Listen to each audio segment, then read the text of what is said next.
siang Ibu Guru SMK Negeri 1 Tanjung Merawang. Terima kasih untuk kehadirannya Ibu, sudah menyempatkan waktunya untuk mengikuti kegiatan diseminasi budaya positif atau penyebaran pemahaman dan penerapan budaya positif di sekolah kita, yaitu di SMK Negeri 1 Tanjung Merawang. Bersama saya Desi Novianti Papangan, calon guru penggerak angkatan 9 dari SMK Negeri 1 Tanjung Merawang, Kabupaten Deli Serdang. Baik Ibu, sebelum saya lanjutkan ke materinya, mungkin kita sudah tidak asing lagi dengan kalimat budaya positif. Menurut pemahaman Ibu sekalian, apa sih itu budaya positif? Bagaimana penerapan kita di kelas, terutamanya mengenai budaya positif? Ada yang ingin memberikan tanggapan? Apa itu budaya positif?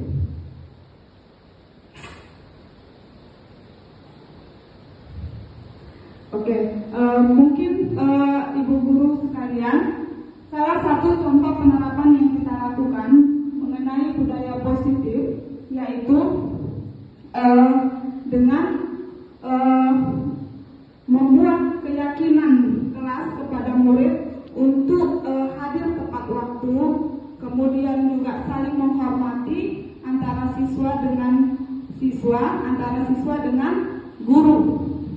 Itu salah satu penerapan budaya positif yang sering kita lakukan di sekolah kita.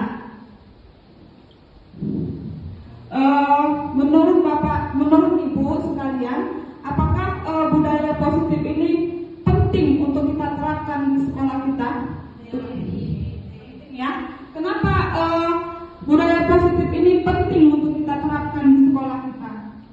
Untuk dapat menumbuhkan motivasi di dalam diri kita, terutama kita sebagai seorang guru, atau motivasi intrinsik di dalam diri peserta didik kita, agar menjadikan peserta didik kita menjadi anak atau murid yang bertanggung jawab dan memiliki akhlak yang mulia, sesuai dengan filosofi Ki Hajar Dewantara untuk mewujudkan profil pelajar Pancasila. Jadi langsung saja saya masuk ke inti budaya positif. Adapun konsep inti mengenai budaya positif yang akan saya jelaskan di sini, yang pertama perubahan paradigma belajar, kemudian yang kedua disiplin positif, yang ketiga kebutuhan dasar manusia, selanjutnya motivasi perilaku manusia, posisi kontrol restitusi, keyakinan kelas, dan yang terakhir adalah segitiga restitusi.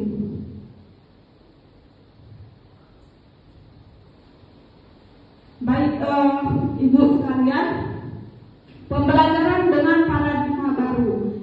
Seperti yang kita ketahui bahwasanya di kurikulum Merdeka pembelajaran itu berpusat pada siswa. Artinya siswa sebagai subjek pembelajaran dan kita guru sebagai fasilitator atau kita penyedia apa kebutuhan yang dibutuhkan oleh peserta didik kita.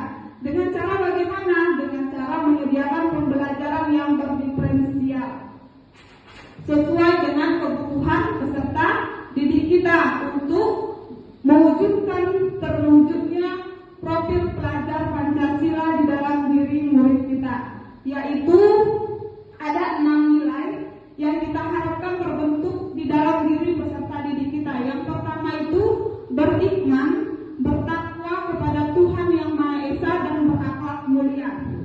Kemudian nilai yang kedua berkebinekaan global. Artinya di dalam diri peserta didik kita itu diharapkan dapat menjunjung nilai-nilai kebudayaan. Kemudian bergotong royong. Artinya di sini peserta didik mampu berkolaborasi antara murid dengan murid dan murid dengan guru. Kemudian nilai yang diharapkan juga yaitu nilai kreatif di dalam peserta didik kita, bernalar kritis dan mandiri atau tidak tergantung kepada guru atau orang lain.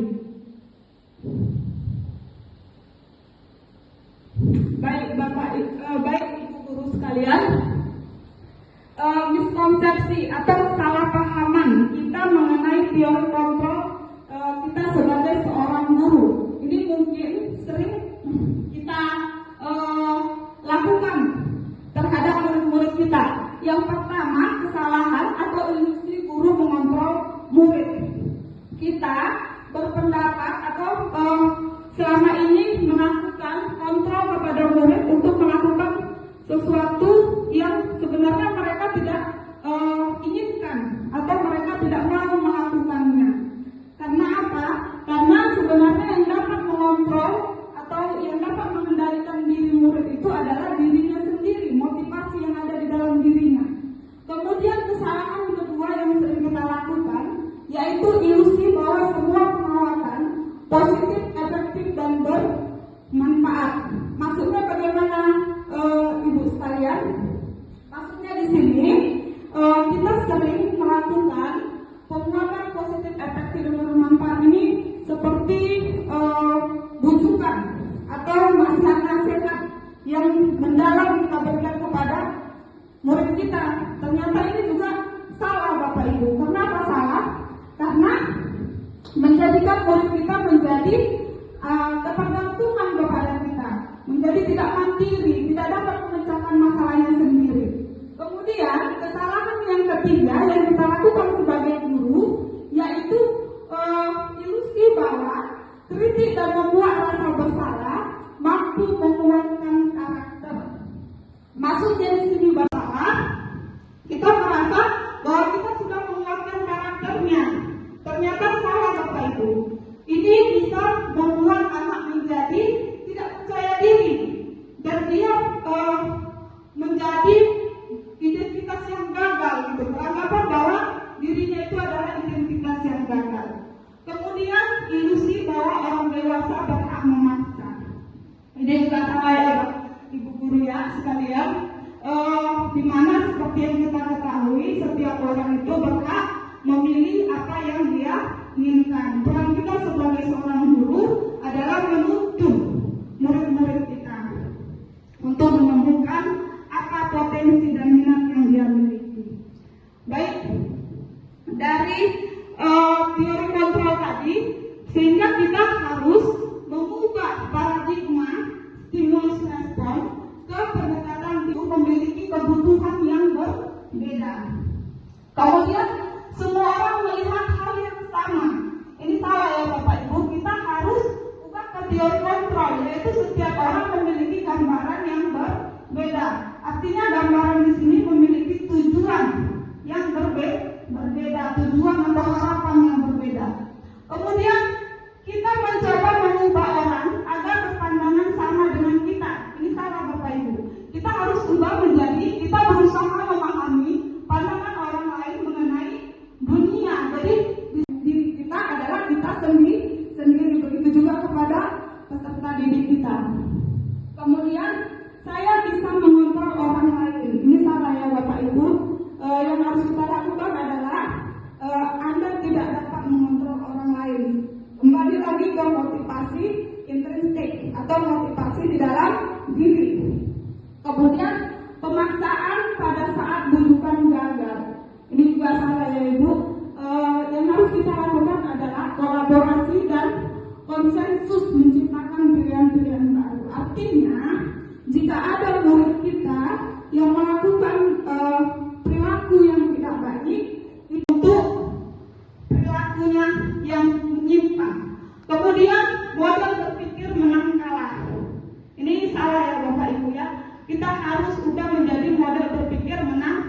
Karena kalau kita terapkan model berpikir menang kalah, nanti peserta didik kita akan menjadi identitas yang gagal. Baik Bapak, baik Ibu guru sekalian, tadi kita sudah belajar mengenai mengubah paradigma stimulus respon ke pendekatan teori kontrol dan diharapkan untuk menciptakan disiplin positif. Jadi disiplin positif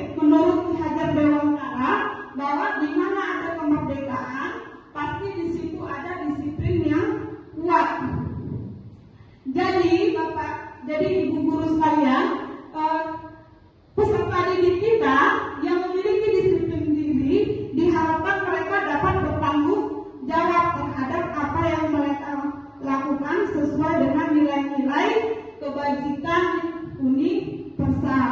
Tugas kita sebagai guru yaitu menciptakan murid-murid yang memiliki disiplin diri sehingga mereka berperilaku dengan mengacu pada nilai-nilai kebajikan universal dengan memiliki motivasi intrinsik yang seperti saya jelaskan tadi, bukan motivasi ekstrinsik atau motivasi dari luar. Adapun nilai-nilai kebajikan yang diharapkan ada di dalam diri peserta didik kita sesuai dengan profil pelajar Pancasila. Yang pertama, beriman, bertakwa kepada Tuhan Yang Maha Esa dan berakhlak mulia, berkebinekaan global, kemudian bergotong royong, kreatif, bernalar kritis, dan mandiri. Selanjutnya, kebutuhan dasar manusia. Mungkin ini juga sudah sering kita dengarkan ya Ibu, mengenai kebutuhan dasar manusia. Apa itu kebutuhan dasar manusia? Kebutuhan dasar manusia adalah segala sesuatu yang kita lakukan agar memenuhi kebutuhan yang kita inginkan. Kemudian pada kebutuhan dasar manusia ini ada 5 kebutuhan dasar yang ada di dalam diri kita. Apa saja itu? Yang pertama itu kebutuhan untuk bertahan hidup. Ini seperti kebutuhan makanan, pakaian, kemudian kesehatan, pendidikan, dan lain sebagainya. Kemudian yang kedua adalah kebutuhan akan rasa kasih sayang atau diterima. Ini maksudnya kebutuhan untuk diterima pada suatu komunitas, misalnya hubungan antara kita dengan teman, hubungan kita dengan orang tua, hubungan kita dengan pasangan hidup dan lain sebagainya. Kemudian yang ketiga, yang keempat, kebutuhan akan kebebasan. Artinya di sini setiap orang memiliki kebutuhan untuk bebas atau memiliki pilihannya masing-masing untuk menjadi pribadi yang mandiri. Kemudian yang terakhir, kebutuhan akan kesenangan, yaitu seperti bermain, tertawa, bercanda, dan lain sebagainya. Itu adalah kebutuhan akan kesenangan. Baik Ibu guru sekalian, perhatikan di sini saya ada buat kasus, di mana kasusnya itu Ibu Tiana, guru wali kelas 10 di SMA Pelita Hati, sedang bingung menghadapi ulah salah satu murid di kelasnya yang bernama Polan. Beberapa anak di kelas 10 telah datang padanya dan mengeluhkan Polan yang seringkali meminta jajan mereka dengan maksa. Jika Anda menghadapi situasi seperti ini, bagaimana yang dilakukan oleh Ibu Tiana? Menurut Ibu sekalian, apa kira-kira alasan Polan melakukan hal tersebut? Adakah Ibu yang mau memberikan tanggapan terhadap kasus ini?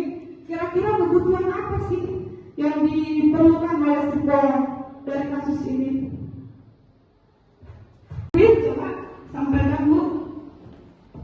Oke, terima kasih Bu Desi. Dari kasus ini, si Polan kan alasannya sering meminta jajan mereka dengan paksa. Berarti di sini kita bisa analisis bahwa si Polan kurang merasakan hidupnya. Nah, mungkin analisis saya Bu, mungkin si Polan ini kurang diperlukan jajanan atau kebutuhan hidupnya yang kurang lengkap.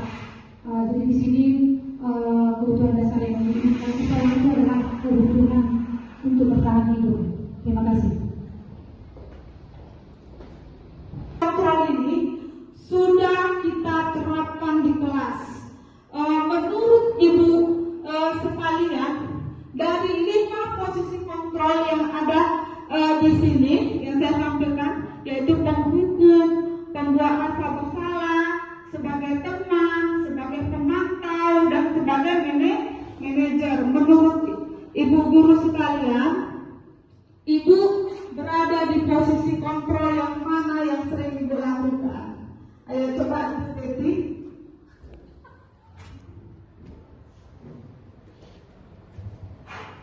Kadang ya di posisi kontrol dulu ya.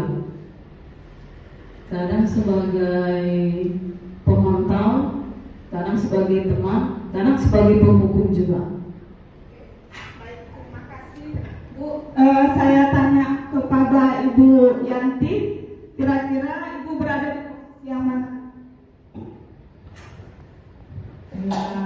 Kadang-kadang sebagai manajer, kemudian teman, kemudian pemantau, kadang-kadang juga sebagai penghukum ya.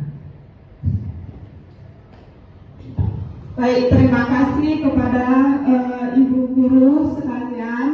Tadi Ibu Yanti hebat ya, keren ya, sudah menerapkan dia di posisi kontrol sebagai manajer ya. Karena ini adalah posisi kontrol berbeda. Sama atau berbeda Ibu? Apakah hukuman dan konsekuensi itu menurut Ibu guru sekalian itu sama atau berbeda? Berbeda ya? Nah, jelas berbeda. Kenapa hukuman dan konsekuensi itu berbeda? Karena biasanya hukuman itu kita lakukan secara tiba-tiba, ya kan? Tanpa menanyakan apa keyakinan yang sudah kita bentuk atau apa peraturan yang sudah kita sepakati, ya kan? Sedangkan kalau dia konsekuensi, biasanya itu akibat dari dia sudah melanggar aturan atau peraturan yang sudah kita terapkan di sekolah. Kemudian kalau restitusi ini Ibu guru sekalian, yaitu ini adalah cara kita sebagai orang tua atau sebagai guru untuk menuntun murid-murid kita menemukan jalan keluar dari masalah yang dia lakukan dan memotivasi dia untuk dia itu sebenarnya mau menjadi seperti apa, siapa model yang dia idolakan gitu ya, Ibu guru sekalian. Apakah hukuman dan ini memenuhi kebutuhan untuk bertahan hidup? Adakah pendapat Ibu yang lain, Ibu guru yang lain? Baik, dari kasus ini dapat kita simpulkan yang pertama, benar yang dikatakan oleh Ibu Christmas, bahwasannya psikolog ini ingin memenuhi kebutuhan dasar yang pertama itu untuk bertahan hidup, ya kan? Karena dia lapar dan orang tuanya tidak memberi dia jajan.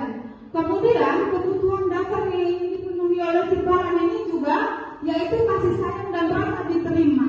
Kenapa dikatakan begitu? Karena dia merasa senang temannya jadi memperhatikan dia. Karena tindakan itu pada gurunya dan gurunya memberitahu kepada orang tuanya, sehingga orang tuanya juga memperhatikan dia. Kemudian psikolog juga memerlukan kebutuhan dasar akan penguasaan. Kenapa? Karena dia merasa hebat, karena temannya takut dengan dia dan menjadi menuruti apa maunya. Kemudian psikolog juga membutuhkan kebutuhan akan kebebasan. Kenapa? Karena dia merasa tidak puas dengan jajan yang dibelinya, karena uang jajannya terbatas. Kemudian psikolog ini juga ingin memenuhi kebutuhan akan kesenangan. Dia merasa senang. Kenapa dia senang? Karena dia melihat ekspresi teman-temannya yang begitu kesal. Ya, Ibu guru sekalian, itulah jawaban dari kasus yang saya tampilkan tadi.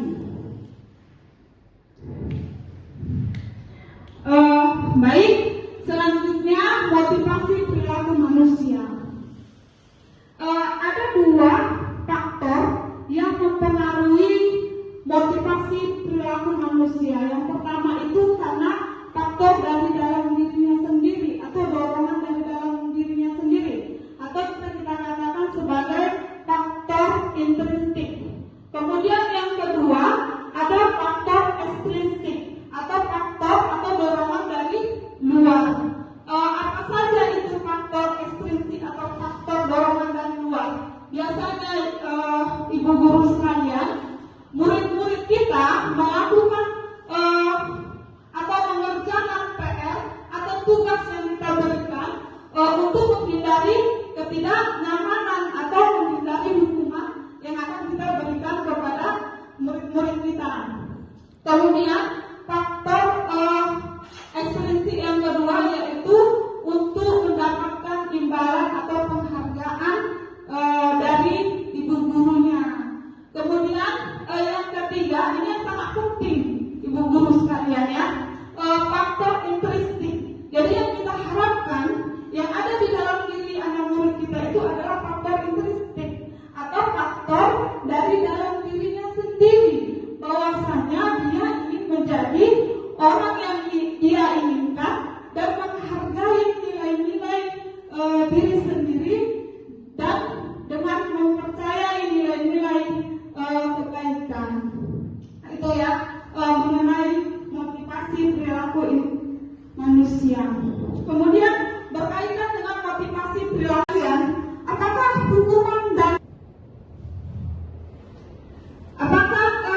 hukuman dan konsekuensi itu menurut ibu guru sekalian itu sama atau berbeda?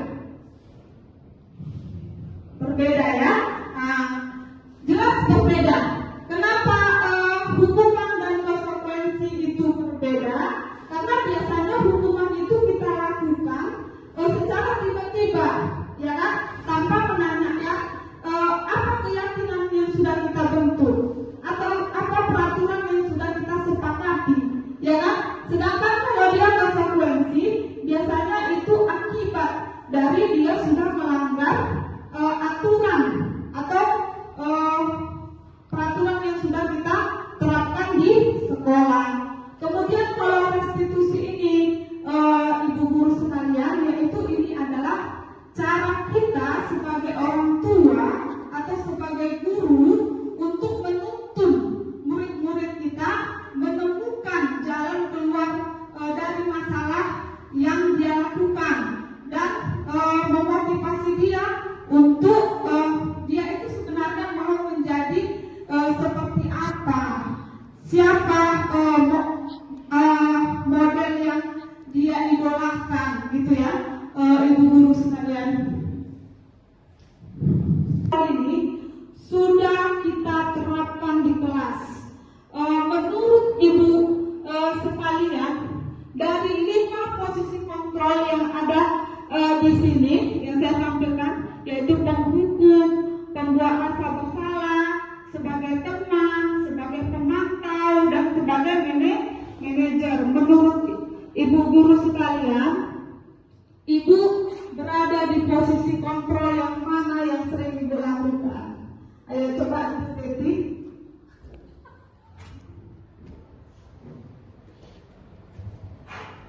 Kadang ya 5 posisi kontrol dulu ya. Kadang sebagai pemantau, kadang sebagai teman, kadang sebagai penghukum juga. Baik, terima kasih Bu. Saya tanya kepada Ibu Yanti, kira-kira Ibu berada di posisi yang mana? Kadang-kadang sebagai manajer, kemudian teman, kemudian pemantau, kadang-kadang juga sebagai penghukum ya. Baik, terima kasih kepada Ibu Guru sekalian. Tadi Ibu Yanti hebat ya, keren ya, sudah menerapkan dia di posisi kontrol sebagai manajer ya, karena ini adalah posisi kontrol. Nah, di sini nampak jelas ya Ibu Guru sekalian ya, bahwasanya jika kita sebagai guru melakukan posisi kontrol sebagai penghukum atau pembuat rasa bersalah, ini kita melakukan perilaku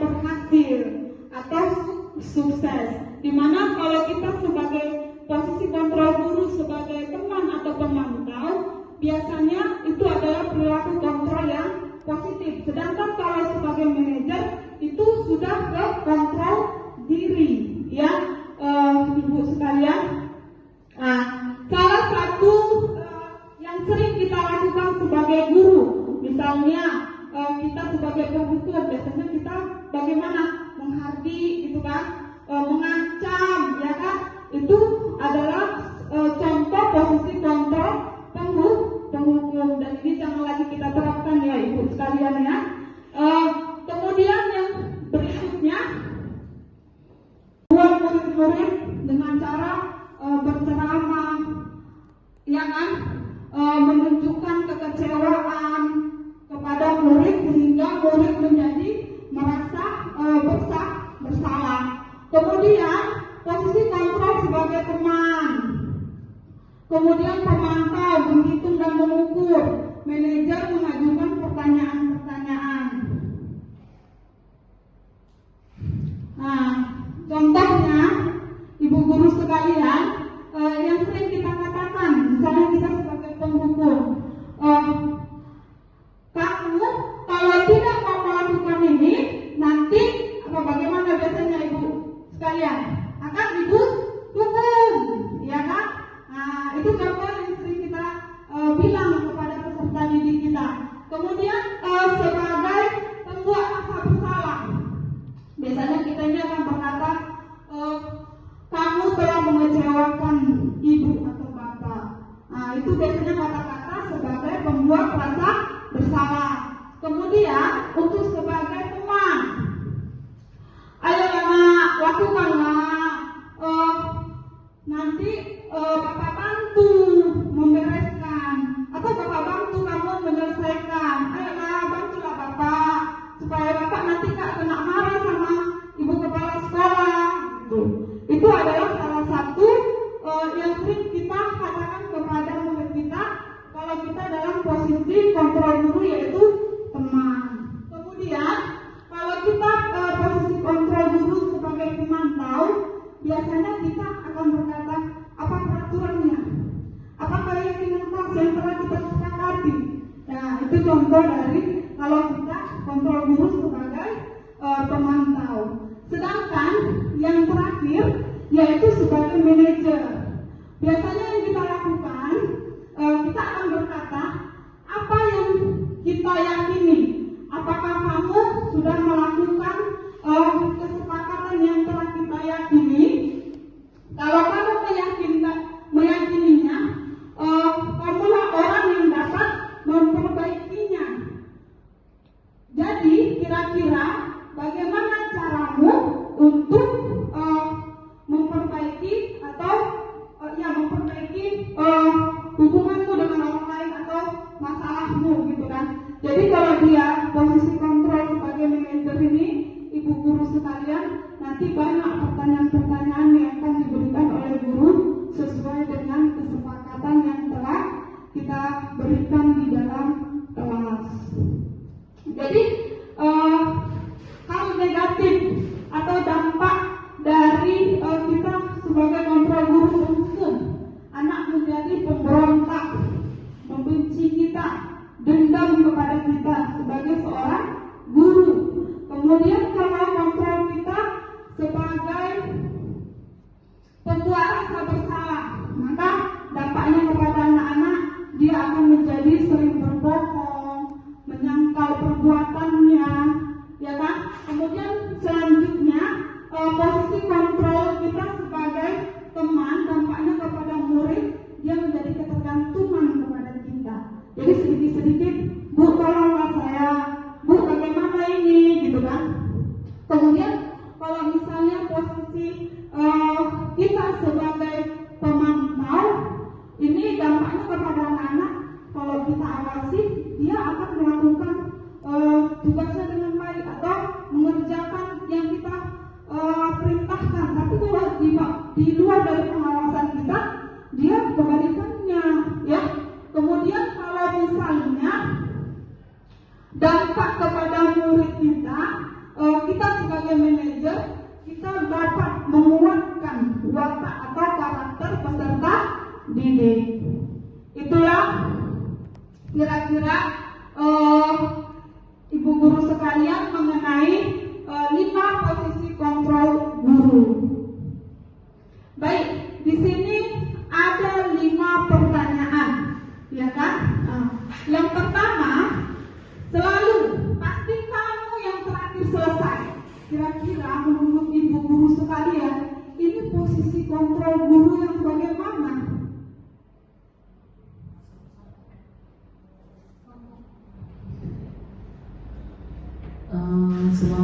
Pasti selalu yang selesai. Ini yang menurut saya yang kedua tadi, yang merasa bersalah. Yang merasa bersalah. Kalau menurut Ibu Christmas bagaimana? Menurut saya ini adalah posisi penghukum ya, karena kita memastikan menjudge dia gitu, kalau dia itu yang terakhir gitu. Padahal kita belum tentu tahu, mungkin ada alasan-alasan tertentu gitu. Baik, terima kasih kepada Ibu sekalian. Benar ya yang dikatakan oleh Ibu Christmas bahwa pernyataan yang pertama ini menggambarkan bahwasanya ini adalah posisi kontrol guru pemukul. Dia selalu mengatakan selalu pasti kamu nih yang terakhir katanya gitu. Nah, dia langsung seperti gimana ya kita katakan menghukum atau menjudge anak itu selalu terakhir gitu ya. Kemudian yang kedua, pernyataan yang kedua, gimana coba kalau orang tua kamu tahu kamu berbuat begini? Kira-kira ini posisi kontrol yang bagaimana ya Ibu ya? Saya tanya kepada Ibu Sutra dulu. Oke. Menurut saya, kalau di posisi ini saya akan ada ataupun berada di posisi sebagai manajer dan sebagai teman. Karena apa? Kenapa saya memilih saya sebagai manajer? Di sini saya bisa sebagai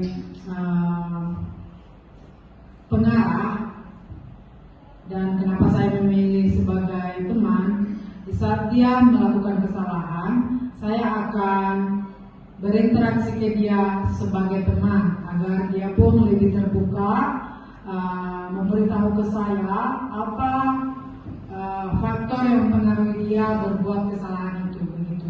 Terima kasih. Terima kasih kepada Ibu. Untuk di bagian gimana coba kalau orang tua kamu tahu berbuat begini, itu menurut saya di bagian pembuat rasa bersalah. Karena kita mengungkapkan kepada siswanya supaya dia merasa bersalah. Kalau kamu bandel, orang tua kamu yang sudah bekerja untuk menyekolahkan kamu di sini pasti akan kecewa. Apa kira-kira ini kalimat yang sering kita gunakan untuk posisi kontrol guru yang bagaimana ya Ibu guru sekalian? Coba menurut Ibu gimana ya? Baik, yang poin keempat itu sanksi atau konsekuensinya apa menurut saya? Apa kira-kira ini kalimat yang sering kita gunakan untuk posisi kontrol guru yang bagaimana ya Ibu guru sekalian? Coba menurut Ibu gimana ya? Baik, yang poin keempat itu sanksi atau konsekuensinya apa menurut saya itu masuk ke posisi kontrol manajer. Karena kan ada sebelumnya itu kesepakatan yang dibuat atau dibentuk. Jadi menurut saya ini masuk ke posisi kontrol manajer. Baik, terima kasih. Mungkin ada ibu guru yang mau menambahkan, Ibu Yanti, kira-kira yang keempat ini kalimat yang sering kita gunakan untuk posisi guru yang bagaimana ya? Menurut saya ini posisi kontrol guru sebagai pemantau. Benar ya, Ibu guru sekalian ya. Kalimat yang keempat ini sanksi atau konsekuensinya apa? Ini biasanya kita gunakan kalimat ini untuk posisi kontrol guru sebagai pemantau. Kemudian kalau yang terakhir ini sudah pasti, apa rencana kamu untuk memperbaiki hal ini? Jadi dia ada langkah-langkahnya, ya kan? Akan ada banyak ajuan pertanyaan yang diberikan kepada peserta didik. Jadi yang kelima ini sudah pasti adalah kalimat yang sering kita gunakan, kita sebagai posisi kontrol guru sebagai manajer. Baik, saya lanjutkan. Nah, dari posisi kontrol guru kita lanjut ke keyakinan kelas.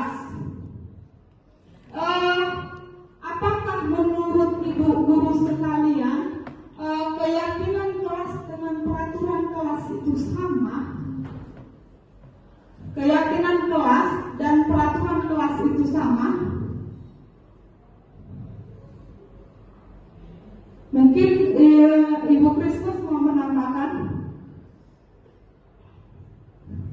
Terima kasih Bu Desi. Menurut saya keyakinan kelas itu berbeda dengan peraturan kelas. Bedanya di mana? Kalau keyakinan kelas itu adalah sesuatu kesepakatan yang dilakukan bersama-sama antara guru dan siswa. Sementara peraturan kelas itu berarti gurunya yang membuat peraturan sehingga siswa boleh harus mematuhi apa yang sudah ditetapkan.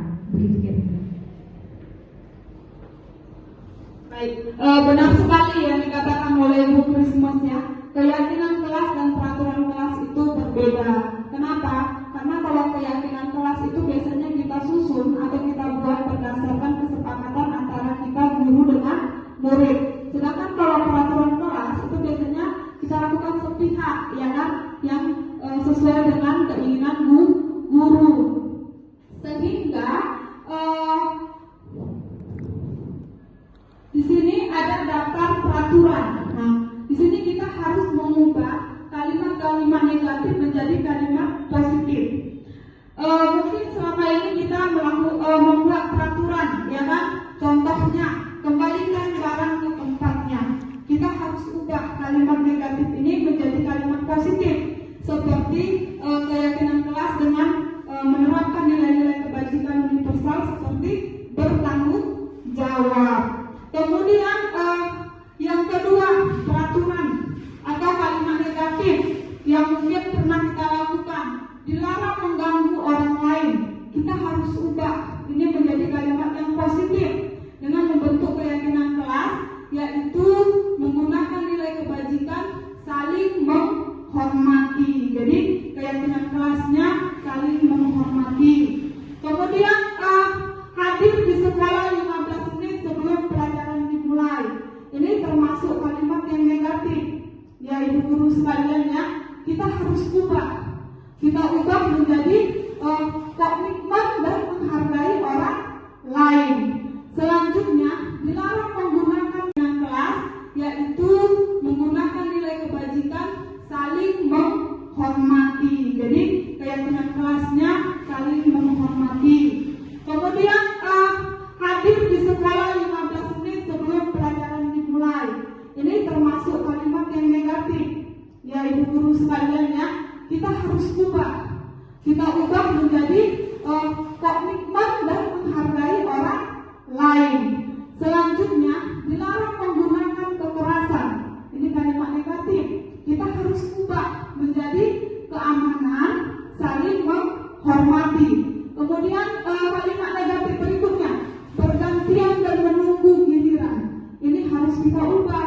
Kita harus gunakan kalimat menghormati orang lain dan berempati. Kemudian yang terakhir, gunakan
kelas, dan yang terakhir kita letakkan di dinding kelas. Ya, ibu guru sekalian. Baik, kita masuk ke materi yang terakhir mengenai segitiga restitusi. Jadi ibu guru sekalian, apa sih itu segitiga restitusi? Ya, segitiga restitusi itu adalah proses atau cara kita berkomunikasi kepada peserta didik atau kita sebagai orang tua atau kita sebagai guru, bagaimana cara kita berkomunikasi kepada peserta didik atau kepada anak kita dengan tujuan yang diharapkan anak kita itu yang tadinya melakukan perilaku yang menyimpang dapat memperbaiki perilakunya menjadi lebih baik. Kemudian dia menemukan dia ingin seperti orang seperti apa, gitu ya. Cita-citanya seperti apa, gitu. Idolanya seperti apa. Jadi ini bisa kita terapkan juga di sekolah, ibu guru sekalian. Jadi pada segitiga restitusi ini nanti ada 3 tahapan yang akan kita lakukan. Yang pertama itu adalah menstabilkan identitas, ya kan? Dengan membuat pernyataan seperti berbuat salah itu tidak apa-apa. Kemudian tidak ada manusia yang sempurna. Saya juga pernah melakukan kesalahan seperti itu. Kemudian kita bisa menyelesaikan ini. Kemudian terakhir Bapak Ibu tidak tertarik mencari siapa yang salah, tapi Bapak Ibu ingin mencari solusi dari permasalahanmu ini. Kemudian kalimat yang berikutnya, kamu berhak merasa begitu. Apakah kamu sudah menjadi teman yang baik untuk dirimu sendiri? Ini adalah kalimat-kalimat yang dilakukan oleh guru untuk menstabilkan identitas. Kemudian langkah yang kedua yaitu memvalidasi tindakan yang salah.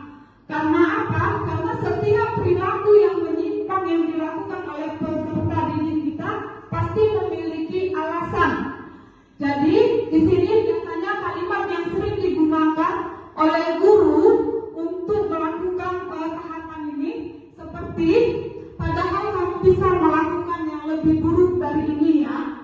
Kamu pasti punya alasan mengapa melakukan hal ini. Kemudian kamu patut bangga pada dirimu sendiri karena kamu telah melindungi sesuatu yang penting buatmu. Kemudian yang terakhir, kamu boleh mempertahankan sikap itu, tapi kamu harus menambahkan sikap yang baru. Kemudian yang terakhir ya ibu guru sekalian ya. Jadi diharapkan di sini peserta didik kita itu sudah mulai tumbuh motivasi kesadaran dalam dirinya atau motivasi intrinsik, seperti kita menggunakan kalimat apa yang kita percaya sebagai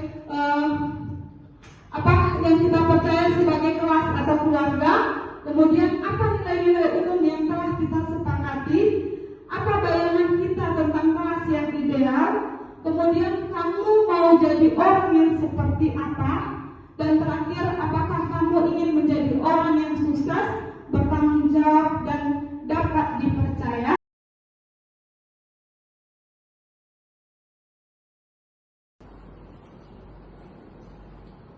Misi Bu. Silakan dulu Adi. Baik hadirin, tadi saya memperhatikan di jam pelajaran Ibu, kamu tidur dalam kelas ya? Iya Bu, saya tidur di kelas karena merasa ngantuk. Ya, setiap orang kalau merasa mengantuk pasti akan tertidur. Setiap orang pasti juga mengalami hal yang sama seperti yang kamu alami. Tidak hanya kamu saja, aku juga pernah mengalami hal yang sama.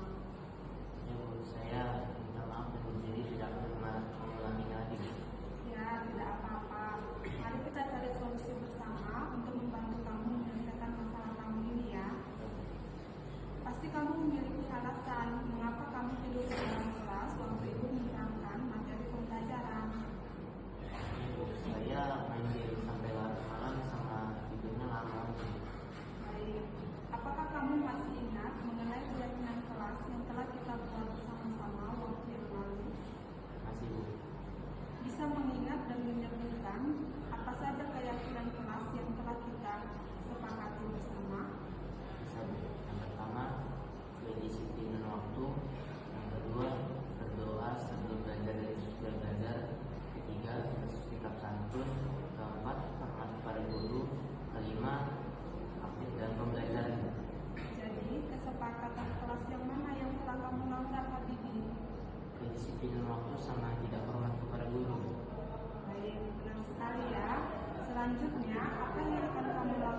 Permisi Bu. Silakan duduk Nabila.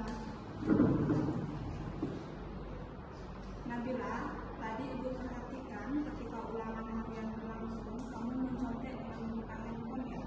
Iya Bu, tadi saya mencari jawaban dari HP ketika saat ulangan. Mengapa kamu mencontek ketika ulangan Nabila? Kamu pasti memiliki alasan melakukan hal tersebut. Apakah tadi malam kamu tidak belajar? Tidak Bu, saya keasikan nonton televisi dan lupa untuk belajar. Baik, melihat tayangan televisi boleh-boleh saja, karena kita juga membutuhkan suatu hiburan. Tapi kamu harus ingat juga bahwa kita harus tetap belajar setiap hari meskipun tidak ada ulangan. Jadi kita harus pandai-pandai mengatur waktu agar tidak merugikan diri sendiri. Ya Bu, maaf Bu. Apakah Nabila tahu nilai apa yang tidak sesuai jika mengikuti ketika ulangan harian sedang berlangsung? Nilai 7 Bu. Nah, apakah Nabila meyakini keyakinan kelas yang telah kita buat sebelumnya? Belum Bu. Jika Nabila meyakini keyakinan kelas namun belum menjalankannya, bagaimana caranya Nabila dalam menjalankan keyakinan kelas terutama terhadap nilai kejujuran? Harus pandai membagi waktu antara bermain dan belajar, dan harus tetap rajin belajar walaupun tidak ada ulangan. Oke Nabila, menurut Ibu, dalam melakukan hal yang kita senangi, kita juga akan berusaha dalam mengelola waktu tanpa merugikan diri sendiri. Bagaimana menurut Nabila? Baik. Baik Nabila, Ibu harap Nabila dapat memanfaatkan waktu dengan baik dan menjalankan keyakinan kelas dengan baik. Jangan mengulangi perbuatan yang tadi ya Nabila. Iya Bu, terima kasih. Ya, sama-sama. Silakan kembali ke dalam kelas dan belajar bersama teman-teman yang lain. Iya Bu, saya permisi ya Bu.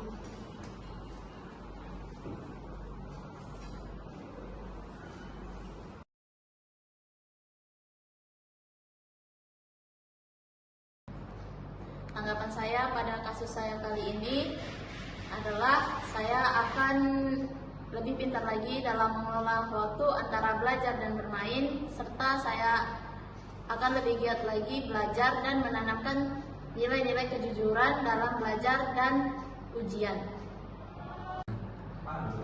Tanggapan saya mengenai kasus ini, saya akan lebih disiplin dalam mengatur waktu dan akan lebih menghormati guru.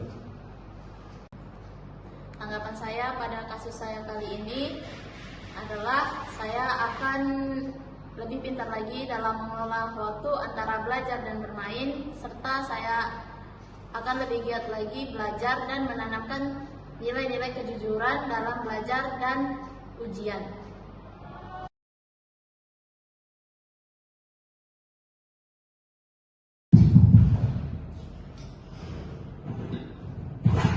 Baik, terima kasih Ibu Guru sekalian. Sekianlah pembahasan saya mengenai budaya positif. Di sini kita melakukan refleksi sejenak dari pembelajaran atau dari materi yang telah saya paparkan tadi. Mungkin Ibu Guru sekalian boleh menyampaikan refleksinya mengenai materi yang telah saya sampaikan tadi. Yang pertama, setelah pembelajaran hari ini, saya akhirnya mampu. Ibu Yanti, bagaimana Bu? Setelah pembelajaran hari ini, saya akhirnya yang pertama mengetahui apa itu budaya positif ya kan, budaya positif. Kemudian untuk aplikasinya di kelas mungkin harus lebih banyak memperbaiki cara ngajar, cara ngomong siswa itu, cara mengatasi masalah di kelas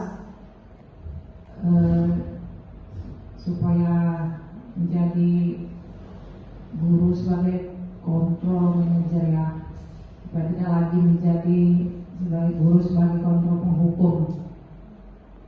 Itu aja Kak. Terima kasih. Baik, terima kasih kepada Ibu Yanti. dampak yang positif ya Ibu Yanti ya, yang Ibu dapatkan mulai menerapkan nanti di kelas ya. Posisi kontrol guru yang idealnya itu adalah sebagai manajer dan menerapkan budaya positif di sekolah kita.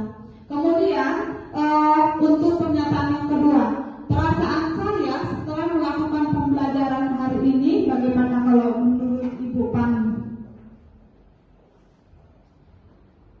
Perasaan saya setelah melakukan pembelajaran ini adalah senang, di mana kita mengetahui lebih banyak lagi tentang posisi kontrol guru di kelas dan bagaimana pengimplementasiannya. Kita juga dapat menerapkannya di kelas seperti yang sudah dijelaskannya tadi dan melakukan budaya positif. Terima kasih. Baik, terima kasih Bu Pani. Saya juga ikut bahagia mendengarnya ya.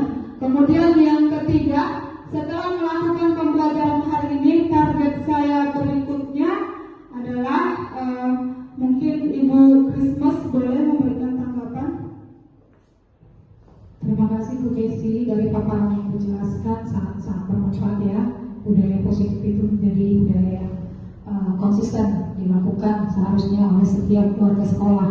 Nah, setelah melakukan pembelajaran hari ini, target saya berikutnya adalah ini secara pribadi ke saya. Mungkin saya akan melakukan keyakinan kelas dulu, memahami siswa dulu berdasarkan kebutuhan dasarnya, dan mungkin akan melakukan segitiga restitusi seperti yang Ibu paparkan, supaya siswanya boleh bertanggung jawab akan dirinya sendiri.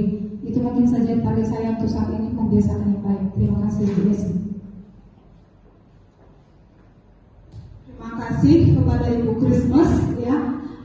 Yang terakhir, setelah pembelajaran hari ini, saya akhirnya memahami bahwa menurut Ibu Andri bagaimana?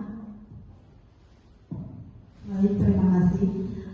Setelah pembelajaran hari ini, saya memahami bahwa ternyata kita itu memang sebagai guru harus memiliki 5 kontrol guru. Jadi kita bisa menempatkan di mana posisi kita seharusnya saat keadaan seperti ini, keadaan seperti ini, dan keadaan seperti ini. Dan saya memahami bahwa budaya positif itu memang sangat baik dan sangat bagus untuk kita terapkan di lingkungan sekolah kita ini. Terima kasih. Baik, terima kasih Ibu Guru sekalian untuk refleksinya hari ini mengenai pembelajaran budaya positif. Sekian saya ucapkan, semoga pembelajaran hari ini dapat bermanfaat kepada kita semua. Sekian dan terima kasih.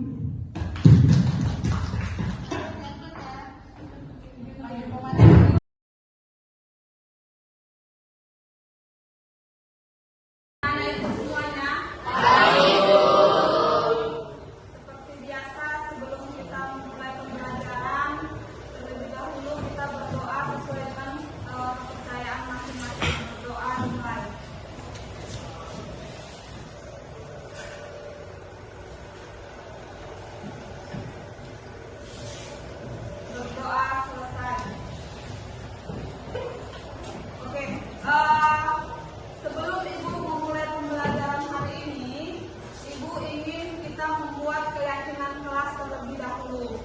Mungkin Ibu sudah pernah menjelaskan kepada kalian apa itu perbedaan antara peraturan kelas dan keyakinan kelas ya.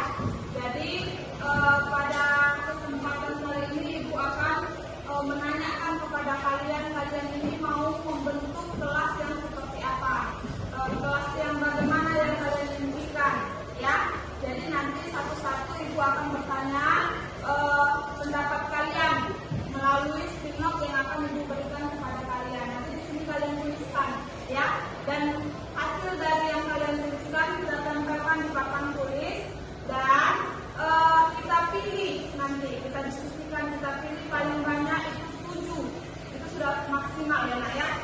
Ibu mau bertanya kepada anak Ibu, apa sih itu keyakinan kelas? Adakah anak Ibu yang ingin memberikan pendapat? Baik, aku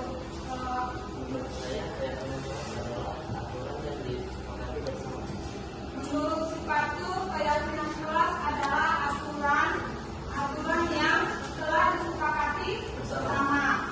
Benar ya? Adakah lagi anak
Oke, kita bahas satu-satu ya.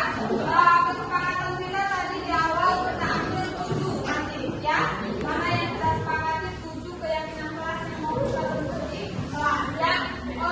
Itu mulai dari sifatur ya. Yang pertama katanya selalu tepat waktu, atribut seragam lengkap, saling menghormati, menjaga kebersihan kelas dan lingkungan, menyelesaikan semua tugas. Banyak ya keinginan dari si Fatur ya untuk membentuk keyakinan kelas. Menurut kalian dari 5 yang dituliskan si Fatur ini, di manakah yang kalian setuju nak? Selalu hadir tepat waktu, setuju ya? Setuju. Atribut seragam lengkap, setuju? Setuju. Saling menghormati, menjaga kebersihan lingkungan, menyelesaikan semua tugas ya. Ini kita buat nanti semua ya. Kemudian saling menghormati dan menyayangi, menjadi lebih disiplin dan bertanggung jawab, kata si Tri Sapitra. Sorry, Tri apa namanya? Tri Sapira, sorry ya. Tri Sapira, menurut kalian ini bisa nggak kita buat menjadi keyakinan kelas untuk 10 MPL? Bisa ya. Kemudian ada lagi yang mengatakan ingin membuat kelas RPM menjadi bertanggung jawab serta tolong menolong sesama teman.